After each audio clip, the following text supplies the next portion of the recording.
Assalamualaikum warahmatullahi wabarakatuh. Perkenalkan, nama saya Kardiana, MPN 0319041139, Program Studi Pendidikan Guru Sekolah Dasar. Baiklah, di sini saya akan menjelaskan materi tentang inovasi. Yang pertama, perubahan sosial.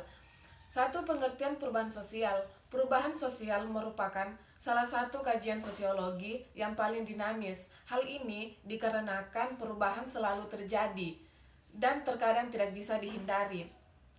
Teori perubahan sosial. 1. Teori evolusi. Teori evolusi perubahan sosial adalah perubahannya yang terjadi pada pengorganisasian masyarakat, khususnya dalam hal pembagian kerja. Teori ini berangkat dari pemikiran Herbert Spencer, Emil Durkheim, dan Ferdinand Tönnies. Yang kedua, teori konflik. Konflik sosial terjadi karena adanya pertentangan antara kelas sosial, di mana kelompok yang lebih kuat cenderung mendominasi kelompok yang lebih lemah. Nah, teori ini berakar dari pemikiran Karl Marx tentang konflik antara pemilik modal atau bourgeois dengan pekerja atau proletar. Yang ketiga, teori siklus. Menurut teori ini, perubahan merupakan siklus yang terjadi berulang-ulang, tidak dapat dicerna atau diarah ke titik tertentu. Yang keempat, teori linear. Menurut teori ini, perubahan dapat bergerak menuju tahapan atau titik tertentu. Pandangan ini juga menganggap bahwa perubahan bisa diarahkan atau direncanakan. Bentuk perubahan sosial. 1. Berdasarkan waktu. Perubahan lambat atau evolusi yaitu perubahan yang berlangsung dalam waktu yang lama dan bersifat lambat. Perubahan cepat atau revolusi yaitu perubahan yang terjadi dalam waktu yang singkat dan cepat. 2. Berdasarkan intensitas. Perubahan kecil yaitu perubahan yang dampaknya tidak terlalu dirasakan oleh masyarakat luas. Nah, perubahan besar yaitu perubahan yang dampaknya sangat dirasakan oleh masyarakat luas. Ketiga, berdasarkan penyebabnya, perubahan yang dikehendaki atau direncanakan yaitu perubahan yang sudah direncanakan terlebih dahulu untuk tujuan tertentu. Perubahan yang tidak dikehendaki atau direncanakan yaitu perubahan yang terjadi tanpa direncanakan dan umumnya membawa dampak yang tidak diharapkan oleh masyarakat. Faktor penyebab perubahan sosial. Pertama, faktor internal yaitu faktor yang berasal dalam masyarakat. Bertambah atau berkurangnya penduduk, penemuan-penemuan baru, konflik dalam masyarakat, dan adanya revolusi. Yang kedua, faktor eksternal yaitu faktor yang berasal dari luar masyarakat tersebut. Faktor lingkungan fisik atau alam, peperangan, pengaruh kebudayaan lain. Dampak perubahan sosial yaitu dampak positif dan negatif. Dampak positif yaitu munculnya penemuan baru yang dapat membantu aktivitas manusia, munculnya nilai dan norma baru yang lebih relevan, munculnya lembaga atau institusi baru. Dampak negatifnya, perubahan yang terlalu cepat dapat menimbulkan anomi, kemunduran moral, munculnya konflik sosial yang dapat menimbulkan disintegrasi atau perpecahan. Selanjutnya, konsep dasar inovasi. Yaitu ada discovery. Discovery adalah penemuan sesuatu yang sebenarnya benda atau hal yang ditemukan itu sudah ada, tetapi belum diketahui orang. Misalnya penemuan benua Amerika. Invensi atau invention adalah penemuan sesuatu yang benar-benar baru. Artinya, hasil kreasi manusia. Benda atau hal yang ditemui itu benar-benar sebelumnya belum ada, kemudian ditiadakan dengan hasil kreasi baru. Misalnya penemuan teori belajar, teori pendidikan, teknik pembuatan barang dari plastik, mode pakaian, dan sebagainya. Inovasi atau innovation ialah salah satu ide kejadian, metode yang dirasakan atau diamati sebagai sesuatu hal yang baru bagi seseorang atau sekelompok orang masyarakat, baik itu berupa hasil invensi maupun discovery. Selanjutnya, konsep modernisasi dan karakteristik individu. Pengertian modernisasi, pada dasarnya modernisasi mencakup suatu transformasi total dari kehidupan bersama yang tradisional atau pramodern dalam arti teknologi serta organisasi sosial ke arah pola ekonomi dan politis yang menandai negara-negara negara-negara barat yang stabil. Syarat modernisasi. Satu, cara berpikir ilmiah, terpola dan terlembaga dalam pemerintah maupun masyarakat. Kedua, sistem administrasi negara yang baik. Yang ketiga, adanya sistem pengumpulan data yang baik dan teratur serta terpusat pada suatu lembaga tertentu. Yang keempat, pencipta iklim yang baik dan teratur sesuai dengan kehendak masyarakat terhadap modernisasi dengan penggunaan alat-alat komunikasi massa. Yang kelima, tingkat organisasi yang tinggi. Keenam, sentralisasi yang wewenang dalam pelaksanaan social planning. Karakteristik modernisasi. Peter L. Berger mencatat adanya beberapa karakteristik modernisasi, diantaranya adalah yang pertama, modernisasi telah merusak ikatan solidaritas sosial yang melekat dalam kehidupan masyarakat tradisional. Yang kedua, terjadi ekspansi pilihan personal. Yang ketiga, terjadi peningkatan keragaman keyakinan. Yang keempat, terjadi orientasi ke depan dan kesadaran atau waktu. Ciri-ciri manusia modern. Yang pertama, bersikap terbuka terhadap pengalaman-pengalaman baru, penemuan baru, dan tidak ada sikap prasangka buruk. Yang ketiga, senantiasa siap untuk menerima perubahan setelah ia menilai kekurangan yang dihadapi pada saat itu. Yang ketiga, mempunyai kepekaan terhadap masalah yang terjadi di sekitarnya dan mempunyai kesadaran bahwa masalah-masalah tersebut berkaitan dengan dirinya. Yang keempat, senantiasa mempunyai informasi yang lengkap mengenai dirinya. Yang kelima, lebih banyak berorientasi ke masa kini dan masa mendatang. Keenam, senantiasa menyadari potensi-potensi yang ada pada dirinya dan waktu bahwa potensi tersebut akan dapat dikembangkan. Yang ketujuh, peka terhadap perencanaan. Kedelapan, tidak menyerah atau tidak pasrah terhadap nasib yang sudah digariskan. Yang kesembilan, percaya pada kemampuan ilmu pengetahuan dan teknologi di dalam peningkatan kesejahteraan umat manusia. Yang kesepuluh, menyadari dan menghormati hak-hak, kewajiban-kewajiban, serta kehormatan pihak lain. Gejala modernisasi pada masyarakat Indonesia tampak dari sebagai bidang kehidupan yang semakin berkembang pesat. Di antaranya adalah bidang ilmu pengetahuan dan teknologi, seperti adanya sistem pendidikan yang berbasis pada teknologi, informasi, dan komunikasi. Bidang politik dan ideologi atau demokrasi, seperti pelaksanaan pemilihan presiden dan wakil presiden secara langsung oleh rakyat tanpa melalui perwakilan. Bidang ekonomi, seperti adanya pengembangan perbankan sebagai sistem perekonomian dan juga industrialisasi sebagai basis mata pencaharian masyarakat. Bidang agama dan kepercayaan. Selanjutnya, konsep modernisasi.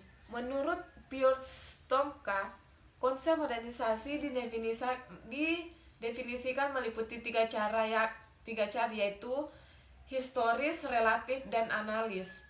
Historis berarti modernisasi dilihat sebagai gerakan menuju ciri-ciri masyarakat yang dijadikan model. Yang kedua, relatif berarti upaya yang bertujuan untuk menyamai standar yang dianggap modern baik oleh rakyat banyak maupun oleh elit penguasa. Analis berarti melukiskan dimensi masyarakat modern dengan maksud untuk ditanamkan dalam masyarakat tradisional atau masyarakat pramodern. Selanjutnya, karakteristik inovasi. Pengertian karakteristik inovasi secara etimologis, istilah karakteristik merupakan susunan dua kata yang terdiri dari kata karakteristik dan tafsir. Istilah karakteristik diambil dari bahasa Inggris, yakni karakteristik yang artinya mengandung sifat khas. Secara umum, karakteristik inovasi pendidikan dapat diartikan berdasarkan kata karakteristik dan inovasi pendidikan. Karakteristik adalah ciri khas atau bentuk-bentuk watak atau karakter yang dimiliki oleh setiap individu. Corak tingkah laku tanda khusus. Inovasi pendidikan ialah suatu ide, barang, metode yang dirasakan atau diamati sebagai hal yang baru yang seseorang atau sekelompok orang masyarakat baik berupa hasil invensi atau discovery yang digunakan untuk mencapai tujuan pendidikan untuk memecahkan masalah pendidikan. Selanjutnya, konsep dasar inovasi pengajaran. Konsep belajar. Proses belajar terjadi apabila individu dihadapkan pada situasi di mana ia tidak dapat menyelesaikan diri dengan cara biasa, atau apabila ia harus mengatasi rintangan-rintangan yang mengganggu kegiatan yang diinginkan. Konsep pembelajaran menurut Meyer 2002 mengemukakan bahwa semua pembelajaran manusia pada hakikatnya mempunyai 4 unsur, yakni persiapan, penyampaian, pelatihan, dan penampilan hasil. Selanjutnya, proses inovasi pendidikan, difusi dan diseminasi inovasi. Pengertian difusi dan diseminasi inovasi difusi ialah proses komunikasi inovasi antara warga masyarakat atau anggota sistem sosial dengan menggunakan seluruh tertentu dalam waktu tertentu. Komunikasi dalam definisi ini ditekankan dalam arti terjadinya saling tukar informasi, hubungan timbal balik antara beberapa individu baik secara memusat atau konvergen maupun memencar atau divergen yang berlangsung secara spontan. Diseminasi adalah proses penyebaran inovasi yang direncanakan, diarahkan, dan dikelola. Jadi kalau difusi terjadi secara spontan, maka diseminasi dengan perencanaan.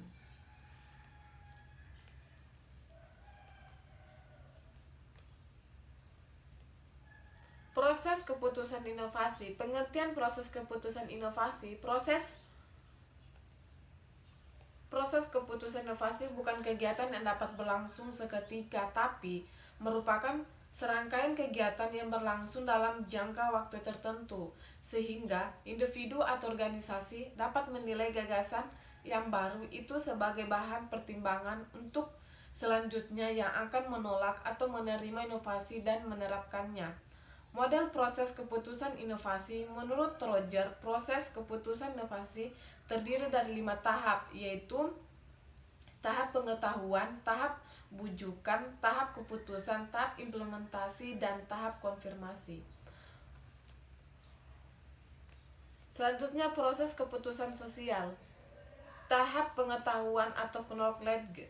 Terus proses keputusan inovasi dimulai dengan tahap pengetahuan, yaitu tahap ada saat seseorang menyadari adanya suatu inovasi dan ingin tahu bagaimana fungsi inovasi tersebut. Tahap bujukan. Pada tahap persuasi dari proses keputusan inovasi, seseorang membentuk sikap menyenangi atau tidak menyenangi terhadap inovasi. Jika pada tahap pengetahuan proses kegiatan mental yang utama bidang kognitif, maka pada tahap persuasi yang berperan utama bidang infeksi atau perasaan. Tahap keputusan. Tahap keputusan dari proses inovasi berlangsung jika seseorang melakukan kegiatan yang mengarah untuk menetapkan, menerima, atau menolak inovasi. Menerima inovasi berarti sepenuhnya akan menerapkan inovasi. Tahap implementasi atau implementation. Dalam tahap implementasi ini berlangsung keaktifan baik mental maupun perbuatan. Keputusan penerima gagasan atau ide baru dibuktikan dalam praktik. Pada umumnya, implementasi tentu mengikuti hasil keputusan sosial. Selanjutnya, strategi pengembangan inovasi pengajaran. Strategi empiris rasional. Strategi ini didasarkan suatu pandangan yang optimis, yaitu dapat ditemukan seluruh dunia barat. Strategi ini merupakan dasar bagi praktek liber dan riset empiris dan pendidikan umum. Strategi normatif reduktif. Strategi ini didasarkan atau tulisan-tulisan Sigmund Freud, George Dave Lewin, dan lain-lain. Strategi kebijakan administratif dan strategi gabungan politik administratif. Strategi kebijakan administrasi menurut Benin dan Chin mengatakan, pendekatan kebijakan administratif bukanlah pengguna kekuasaan dalam pengertian pengaruh oleh satu orang atas orang lain atau oleh satu kelompok lain yang membedakan keluarga strategi ini dan strategi yang sudah didiskusikan. Selanjutnya, indikator penerima inovasi.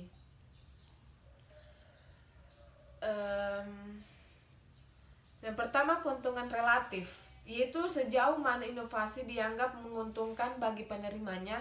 Tingkat keuntungan atau kemanfaatan suatu inovasi dapat diukur berdasarkan nilai ekonominya, atau mungkin dari faktor status sosial atau gengsi, kesenangan, kepuasan, atau karena mempunyai komponen yang sangat penting. Computable ialah tingkat kesesuaian inovasi dengan nilai, pengalaman lalu, dan kebutuhan dari penerima. Kompleksitas, suatu inovasi yang mudah dimengerti dan mudah digunakan oleh penerima akan cepat tersebar, sedangkan inovasi yang sukar dimengerti atau sukar digunakan oleh penerima akan lambat proses penyebarannya.